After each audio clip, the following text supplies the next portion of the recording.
Um levantamento da Itatiaia mostra que a Vale pagou menos de 1% das multas ambientais aplicadas pelo governo de Minas nos últimos 4 anos. Os dados vêm à tona justamente quando começam, nesta segunda-feira, as audiências de instrução e julgamento da tragédia de Brumadinho na Justiça Federal. O processo tramita no Tribunal Regional Federal da 6ª Região, TRF6, e vai apurar responsabilidades pelo rompimento da barragem da mina Córrego do Feijão em 25 de janeiro de 2019, que deixou 272 pessoas mortas e provocou graves danos ambientais e também socioeconômicos.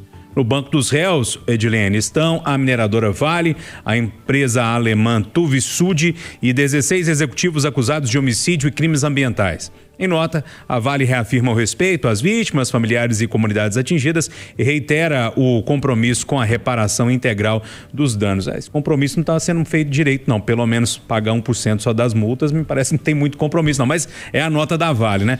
Por que eu quero começar com você, Edilene? Porque naquele dia, 25 de janeiro de 2019, você foi uma das primeiras repórteres que chegaram lá em Brumadinho para cobrir aquilo tudo e ficou muito tempo. Depois cobriu julgamentos, tudo que aconteceu também sobre Mariana, lá na Inglaterra. Como é que você está olhando para esse julgamento que começa agora, hein?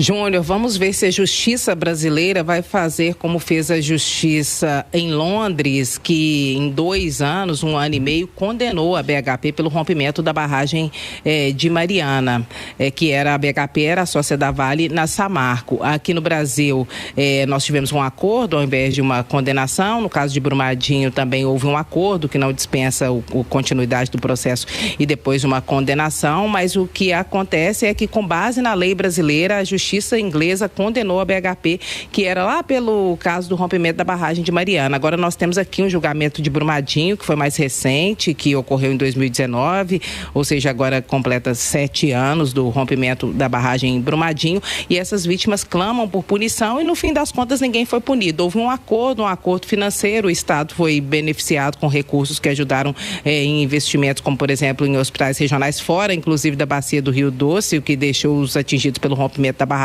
muito revoltados. O que a gente vê é uma lentidão muito grande em relação à justiça brasileira e há um grupo de pessoas que parece que são intocáveis, elas nunca são atingidas. Agora a pergunta que não quer calar: por que essas multas aplicadas e vencidas não foram cobradas? Quem tem interesse nisso? O governo não precisa desse dinheiro? Qual é a situação? Se todas as pessoas em casa se fizerem essas perguntas e fizerem a cobrança por isso, eu acho que um dia a resposta vem. Agora, se todo mundo ficar quieto e fingir que não está acontecendo, a situação fica complicada. Deixa um produtor rural mexer em alguma coisa no terreno e levar uma multa para ver se ele consegue fazer alguma coisa. Nem empréstimo em banco, em qualquer cooperativa, ele não consegue fazer. E aí, Travassos? O negócio da Vale é dinheiro, amigo. Esse papo de conscientização ambiental, não me venham com essa. O negócio é faturamento, é o minério de ferro, é o cobre, é o níquel. E sabe por que ela ainda não pagou ou só pagou 1%? Porque ela tem escritório de advocacia. Ela tem um núcleo jurídico que vai dar um suporte e vai recorrer das decisões. Dá para recorrer mais quanto tempo?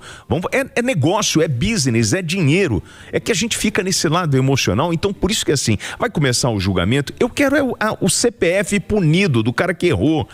A gente tem que começar a pensar em punir essas pessoas que cometeram crimes bárbaros e não deixar o Estado de Minas Gerais, em função da ganância, da busca pelo dinheiro, ser destruído e devastado. Basta você pegar o teu carro, passa na 040, passa em Paracatu, e aí a gente vai ver o efeito da mineração no Estado de Minas Gerais.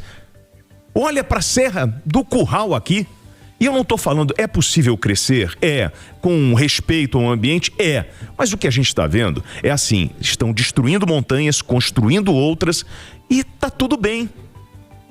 Cadê o CPF punido em função das tragédias? E outra coisa, já que esse corpo jurídico da Vale consegue pagar apenas 1%, vamos acionar o corpo jurídico do Estado para cobrar o restante, porque Estado, nós precisamos do dinheiro. Ou a gente vai continuar com aquele papo de que isenções e multas ficam para trás? A gente não revela. Vambora, vamos mexer nesse buraquinho, porque a gente está devendo um monte de dinheiro pro governo federal, hein? Ô Rita, tenho 2 minutinhos para dividir entre você e o Eduardo. Começa com você. Não, só queria falar o que o William acabou de falar. Se a Vale tem advogados, o Estado também deveria ter um corpo de advogados capazes de anular essas ações, né, onde a Vale recorre tanto. É preciso justiça, porque o CPF, ele paga multa, o CPF é punido, o CNPJ de pequenas e médias empresas também.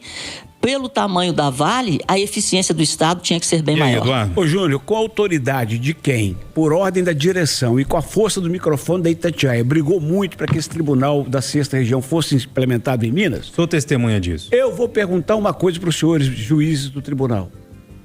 Depois de 7 anos, os senhores marcam audiências que vão começar hoje e vão até maio do ano que vem. A pergunta, Júnior, é a seguinte: não dá para pegar todos os outros juízes, as outras varas, as outras turmas e absorver os assuntos e deixar esse juiz do caso para fazer só isso e ele fazer 2 audiências, uma manhã, outra de tarde, de segunda a sexta, já que o judiciário não trabalha sábado, né? De segunda a sexta, para daqui uns 2 meses agilizar o julgamento. A pergunta que eu faço é: nós esperamos 7 anos, o sangue das vítimas continua nos envergonhando mundo afora. Depois de 7 anos vai começar o julgamento e as audiências de conciliação, as audiências preparatórias vão durar 14 meses. A gente tá falando do julgamento, não, falando da audiência, né? Eu tô falando da audiência, hein, gente? 14 meses, não dá para acelerar, não dá para fazer um mutirão desse trem e acabar com isso mais rápido para diminuir o sofrimento. Eu poderia falar de 1000 tragédias, eu vou falar de uma. Foi ao ar hoje no Jornal da Itatiaia e eu vou repetir no Rádio Vivo. Uma doninha que disse que depois da tragédia, a vida dela acabou, porque a feirinha que eles tinham não tem mais cliente. Chegaram e falaram assim: vocês são de onde, Brumadinho? Tá tudo contaminado, não vou comprar não. Isso é o fim da vida, gente. Alô, 6ª região, vamos acordar ou vão responder para me convencer? Ponto final no Conversa Geração.